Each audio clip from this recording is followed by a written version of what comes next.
And second half വേറെ വേറെ മൂവിയുടെ പോലെയായിരുന്നു. അലിൻസ് പെരേരയും ആറാട്ടനും ചെകുത്താന്റെ കൂടെ വയ്ക്കുന്ന വാണങ്ങളും. പടം കൊള്ളായിരുന്നു, നല്ല പടമായിരുന്നു. പിന്നെ നമ്മുടെ ട്രെയിലറൊക്കെ കാണുന്ന പോലെയല്ല, ട്രെയിലറൊക്കെ വളരെ ഫണ്ണായിട്ടാണ്, പാട്ടായിരുന്നാലും നല്ല ഫണ്ണായിട്ടാണ് എടുക്കുന്നത്. പക്ഷെ അങ്ങനെ നല്ല പടം കുറെ കൂടെ സീരിയസ് ആണ്, കുറെ കൂടെ എന്താ പറയാ, നല്ലൊരു മെസ്സേജ് തരുന്ന പടം. ലാഗില്ല. ഭയങ്കര ലാഗാണ്. തീരെപ്പറ വൺ ടൈം രാഷ്ട്രീയം പറഞ്ഞു മറ്റേ ജനഗണമന പോലെ തന്നെ രാഷ്ട്രീയം പറഞ്ഞു. അങ്ങനെ കോമഡി ഫുൾ ഫ്ലച്ച് കോമഡി അല്ല, അത് കുറച്ച് നമ്മൾ സീരിയസ് ആവും. കുഴപ്പമില്ല, എല്ലാം ഇഷ്ടപ്പെടുമെന്ന് എനിക്ക് അറിയില്ല. നിങ്ങളവിടെ എക്സ്പെക്ടേഷൻ്റെ അത്രയും വന്നില്ല.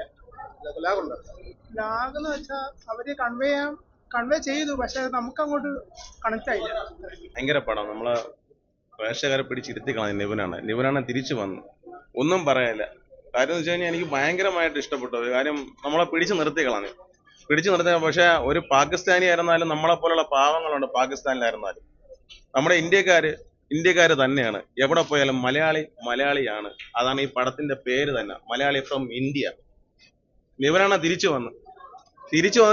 വന്ന് അണ്ണൻ കയറി വരണം. അതിനുള്ള കോമഡിയും അതുപോലെ തന്നെ അതിനുള്ള സെന്റിമെന്റ്സും റൊമാൻറ്റിക്കലും എല്ലാമായിട്ട് നിവിനാണ് തിരിച്ചു വന്നിട്ടുണ്ട്. ഇത് എനിക്ക് പറയാനുള്ളത്, ആറാട്ടണ്ണനും നമ്മുടെ അലിൻസ്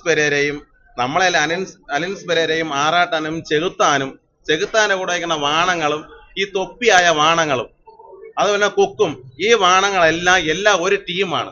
ഒരു ടീമായിട്ട് നിന്നാണ് ഇവന്മാരെ അഹങ്കാരങ്ങള്. അതായത് എന്താ പറയുക, നമ്മളെപ്പോലുള്ള കാണികളെ അവന്മാര് പറയുന്നത് അറിയാം, അവന്മാര് അമ്മച്ചീര മക്കളും നമ്മൾ വെറും പുണ്ടാച്ചി മക്കളും. അതാണ് അവന്റെയൊക്കെ ഓരോ ഷോ എന്ന് പറയുന്നത്. ഇതൊക്കെ അവന്റെയൊക്കെ അണ്ണാക്കി തന്നെ കൊടുക്കണം. നിവരെണ്ണം കയറി വന്നോണ്ട് ഇനി ഈ പടത്തിന് ആരും കുറ്റം പറയാനില്ല. പൊളി എന്ന് വെച്ച് കഴിഞ്ഞാൽ അണ്ണൻ പൊളി, ഒരു രക്ഷയില്ല. നിവനെണ്ണാണ് ഈ കറുത്ത ഷർട്ട് ഇട്ടാണ് ഞാൻ വന്നിരിക്കുന്നത്. നിവനാണ് കയറി വന്നാണ്, തീയായിട്ട് കയറി വന്നിരിക്കണേ.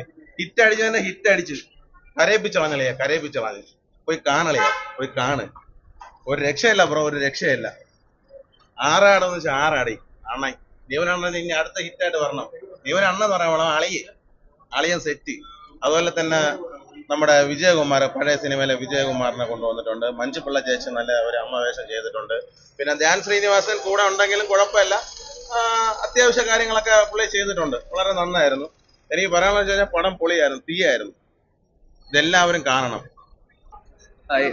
The movie was very good. Niven Pauli's comeback, a very unexpected plot and all from what we expected from the songs and all. It's a very good movie. Niven Pauli's comeback. It's a must watch. നല്ലൊരു സിനിമയായിരുന്നു. നല്ലൊരു message തരാൻ ശ്രമിച്ചിട്ടുണ്ട്. കോമഡിയും എല്ലാം ഉണ്ട്. Messages ആണ് കൂടുതൽ സിനിമയിൽ. ഞാനും നിവിനുമാണ് കൂടുതലായിട്ട്. നിവിനാണ് എടുത്തു നിൽക്കുന്നത്. കുറെ പേര് ഇൻക്ലൂഡ് ചെയ്തിട്ടുണ്ട്. First half and second half വേറെ വേറെ മൂവിയുടെ പോലെയായിരുന്നു.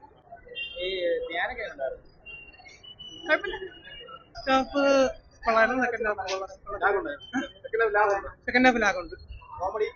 കോമഡി വർക്കൗട്ട് ആയിട്ടുണ്ട്, പക്ഷെ സെക്കൻഡ് ഹാഫ് ഫുള്ള് ലാഗാകുമ്പം പടം ആവറേജ് ഫീലിംഗ്. കുറെ ഡയറക്ഷൻ കൊള്ളാം, മേക്കിംഗ് കൊള്ളാം, ഓവറോൾ സിനിമയെല്ലാം കൊള്ളാം. ഈ ജനഗണമന രാഷ്ട്രീയം പറഞ്ഞു തന്നെയാണ് ഈ സിനിമ? അല്ല, ഇത് വേറെ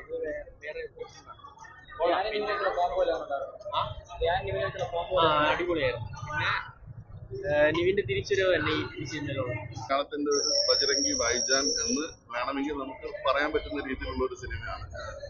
ഇന്നത്തെ രാഷ്ട്രീയ സാഹചര്യങ്ങൾ ഒരു പ്രശ്നം എന്താണെന്ന് വെച്ച് കഴിഞ്ഞാൽ നമ്മൾ കണ്ട കുറെ കാര്യങ്ങൾ തന്നെയാണ് ഈ സിനിമയിൽ. എനിക്ക് ഇതേപോലത്തെ സെയിം സാഹചര്യങ്ങൾ പല മലയാള സിനിമകൾ തന്നെ കണ്ടില്ലേ എന്നുള്ള രീതിയിൽ. കാരണം അത് ഇന്ന് മാത്രമല്ല, ഒരു 5-6 വർഷം മുമ്പ് ഇറങ്ങിയ പല സിനിമകളിൽ ഈ ഒരു കാലഘട്ടത്തിലിടയ്ക്ക് പല സിനിമകളിലേക്ക് കുറെ റിപ്പീറ്റേഷൻ ആയിട്ട് വന്നത് എനിക്ക് തോന്നി. അത് ചെറിയൊരു ഇതായി. പക്ഷെ അതെല്ലാം റെലവെന്റ് ആണ്. ഇന്ന് നമ്മുടെ സമൂഹത്തിൽ നടക്കുന്ന കാര്യങ്ങൾ, രാഷ്ട്രീയ സാഹചര്യങ്ങൾ, പ്രത്യേകിച്ച് രണ്ട് രാഷ്ട്രീയ പാർട്ടികളിൽ നിന്ന് നിൽക്കുന്ന, പ്രത്യേകിച്ച് ഒരു നായകൻ ഒരു രാഷ്ട്രീയ പാർട്ടിയുടെ ഭാഗത്താണ്. ആ ഭാഗത്ത് നിന്ന് ടിപ്പിക്കലായിട്ട് നമ്മൾ ഇന്ന് കാണുന്ന വാർത്തകളിൽ കാണുന്ന പല കാര്യങ്ങളും അങ്ങോട്ടും ഇങ്ങോട്ടും പറയുക, അതിൽ കൂടെ തമാശകൾ ഉണ്ടാക്കുക, പിന്നെ അതിനുശേഷം അതൊരു സീരിയസ് ആയി മാറുക. കാരണം നമ്മൾ കയ്യിൽ നിന്ന് പോവുക എന്ന് പറയുന്ന പോലെ അങ്ങനത്തെ ഒരു പോവുക, അങ്ങനത്തെ കുറച്ച് സാഹചര്യങ്ങൾ. പിന്നെ ഒരു നായകന് ഇന്ത്യയിൽ നിന്ന് മാറി നിൽക്കേണ്ട ഒരു സാഹചര്യം, പിന്നെ അവിടെ വേറെ ഒരു അന്യരാജ്യക്കാരനെ കാണുന്നത്, അങ്ങനെയൊക്കെ പോയാണ് കഥ നടക്കുന്നത്. തീർച്ചയായിട്ടും ഇതൊരു പുതുമ ഉള്ള ഒരു പ്രമേയമല്ല. ഇതിപ്പം ബജരംഗി ഭായിജാൻ ഏകദേശം 10 വർഷത്തിന് മുമ്പ് ഇറങ്ങിയ സിനിമയാണ്. അപ്പം അതുമായിട്ടൊക്കെ കമ്പയർ ചെയ്ത് നോക്കുമ്പോഴത്തേക്കും നമ്മൾ ഒത്തിരി റിപ്പീറ്റേഷൻ നമ്മൾ കണ്ട കുറെ കാര്യങ്ങൾ തന്നെയാണ് ഈ സിനിമയിൽ പറഞ്ഞത്. ആത്യന്തികമായിട്ട് ഇതൊരു നന്മ അല്ലെങ്കിൽ ഒരു സമാധാനം കാക്ഷിക്കുക.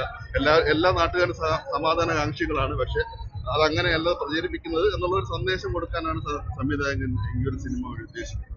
എബോ ആവറേജ് സിനിമയാണ്. അങ്ങനെ പിടിച്ചിരുത്താനും വേണ്ടിയിട്ടൊന്നും തോന്നിയില്ല.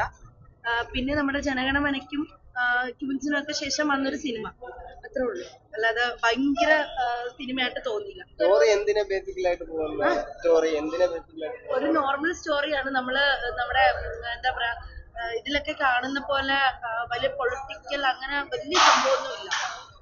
ക്ലൈമാക്സും അത്ര വൺ ടൈം വാച്ചാണ്. ക്ലൈമാക്സും അത്ര ഭയങ്കര സൂപ്പർ ആയിട്ടൊന്നും തോന്നിയില്ല. നമ്മുടെ ധ്യാന്റെയും പിന്നെ ആളുടെയൊക്കെ നിവിൻ പോളിയുടെ കോമഡീസ് ഒക്കെ ഉണ്ട് എന്നല്ലാതെ ഫസ്റ്റ് ഹാഫ് നല്ലതായിരുന്നു. ഹാഫ് അതില് കുറച്ചൊരു എക്സ്പെക്ട് ചെയ്തു, പക്ഷെ അത്ര ഭയങ്കര സംഭവമായിട്ട് തോന്നിയില്ല. നിവിന്റെ ഒരു നല്ല കംബാക്ക് ആയിട്ട് തോന്നി. കുറെ കാര്യങ്ങൾ കൊണ്ടുവന്നിട്ടുണ്ട്. പാട്രിയോട്ടിസം ആണെങ്കിലും ടെറർ അറ്റാക്ക് ആണെങ്കിലും കോവിഡ് പാൻഡമിക്, അങ്ങനെ ഒത്തിരി കാര്യങ്ങൾ കൊണ്ടുവന്നിട്ടുണ്ട്.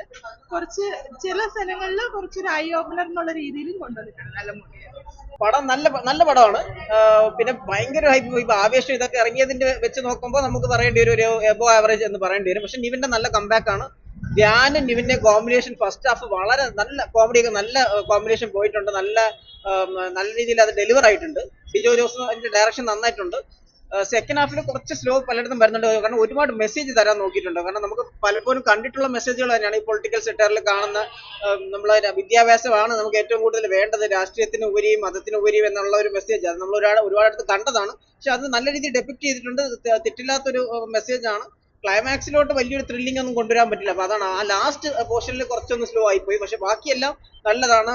മഞ്ജു പിള്ളയുടെ വളരെ നല്ല ആക്ടിംഗ് ആണ്. അതുപോലെ ഒരു ജസ്റ്റ് കുറച്ച് നേരം സലീം കുമാറും ഷൈൻഡോണ്ട ചോക്കൊക്കെ ഉള്ളൂ. അതെന്ന് പറഞ്ഞാൽ തിയേറ്റർ കൈയടിക്കുന്ന മെസ്സേജ് തരുന്ന രംഗങ്ങളാണ്. അതൊക്കെ വളരെ മനോഹരമായിട്ട് അവർ ചെയ്തിട്ടുണ്ട്. അതൊക്കെ സ്പെഷ്യലി മെൻഷൻ ചെയ്യേണ്ടതാണ്. എന്തായാലും നല്ലൊരു കോമഡി ഉണ്ട്, സെന്റിമെന്റ്സ് ഉണ്ട്, എല്ലാം ഒരു ഫാമിലിക്കും എല്ലാവർക്കും വന്ന് കാണാൻ പറ്റുന്ന ഒരു പടം. ധാരാളം ജനഗണമനയായിട്ട് കമ്പയർ ചെയ്തതിലേക്ക് വരാൻ ചാൻസ് ഉണ്ട്. അതെ അതിന്റേതായിട്ട് കമ്പയർ ഇതും സിമിലർ ഒരു പ്ലോട്ടൊക്കെ തന്നെയാണ്. പക്ഷെ ജനഗണമന വളരെ നല്ല ടോപ്പ് ലെവലിൽ നിന്നാണ്. ആ ലെവലിലോട്ട് എന്ന് പറഞ്ഞാൽ ഇല്ല എന്ന് പറയേണ്ടി വരും. പക്ഷെ ഓവറോൾ നല്ലതാണ്. പിന്നെ അതുപോലെ എന്തുണ്ട് തിയേറ്ററിൽ എന്തായാലും കാണാനുണ്ട്. എല്ലാവരും വന്ന് കാണുകയും വേണം. നല്ലൊരു പടമാണ്. നിവിൻ നല്ലോണം ഉണ്ട്. ധ്യാനിന്റെ നിവിന്റെ കോമ്പിനേഷൻ നന്നായിട്ടുണ്ട്. പിന്നെ ഒരുപാട് മെസ്സേജ് ഉണ്ട്. ഒരുപാട് മെസ്സേജ്, പക്ഷേ കുറച്ച് മെസ്സേജുകൾ കൂടുതൽ തന്നുകൊണ്ട് ചില മൊമെന്റിൽ ഒന്നിട്ട് ഡള്ളാവുന്നുണ്ട്. അത്ര മാത്രമേ ഉള്ളൂ. പക്ഷെ എന്തായാലും തിയേറ്ററിൽ നിന്ന് കാണാൻ നല്ല പടം.